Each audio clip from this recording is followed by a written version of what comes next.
ఓ వెటకారం చేస్తే సినిమాల్లో బావుంటది. ఆ డైలాగు బావుంటుంది. 'ప్రకాష్ రాజ్' సినిమాల్లో ఎన్ని వెటకారాలైనా జేయొచ్చు.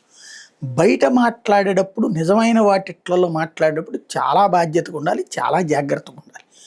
నోరుంది కదా అని ఏది పడితే అది మాట్లాడడం, చెయ్యుంది కదా అని ఏది పడితే అది ట్వీట్ చేస్తే ఖచ్చితంగా వ్యతిరేకత ఉంటది.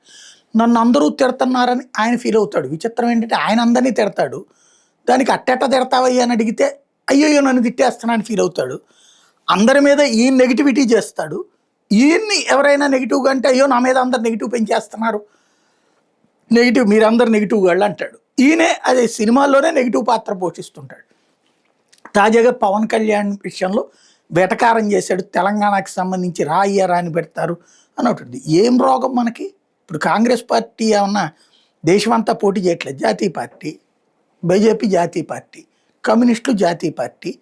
అట్లాగే తృణమూల్ కాంగ్రెస్సు బెంగాల్లోనే పోటీ చేయదు. అస్సాంలో కూడా పోటీ చేస్తుంది. అలాగే శివసేన హైదరాబాద్‌లో కూడా పోటీ చేసింది. అవి జాతీయ పార్టీలు కాదు. సమాజ్‌వాదీ పార్టీ చాలా చోట్ల పోటీ చేస్తుంది. ఒక్కోసారి జాతీయ పార్టీ, ఇప్పుడు జాతీయ పార్టీ లేదు. కమ్యూనిస్టులో కూడా ఇప్పుడు సిపిఐ జాతీయ పార్టీ కాదు. అయినా కూడా పోటీ చేస్తుంది కదా!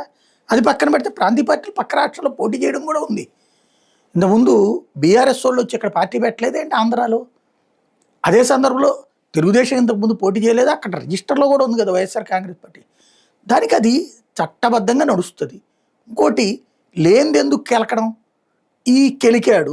దీంతో ఇప్పుడు ఒక్కటి బండ గణేష్ మాత్రం ఘాటుగా స్పందించాడు. దాని విషయంలో నీకెందుకు ప్రతి దాంట్లో ఏలు పెట్టడం? అసలు నువ్వెవరివి?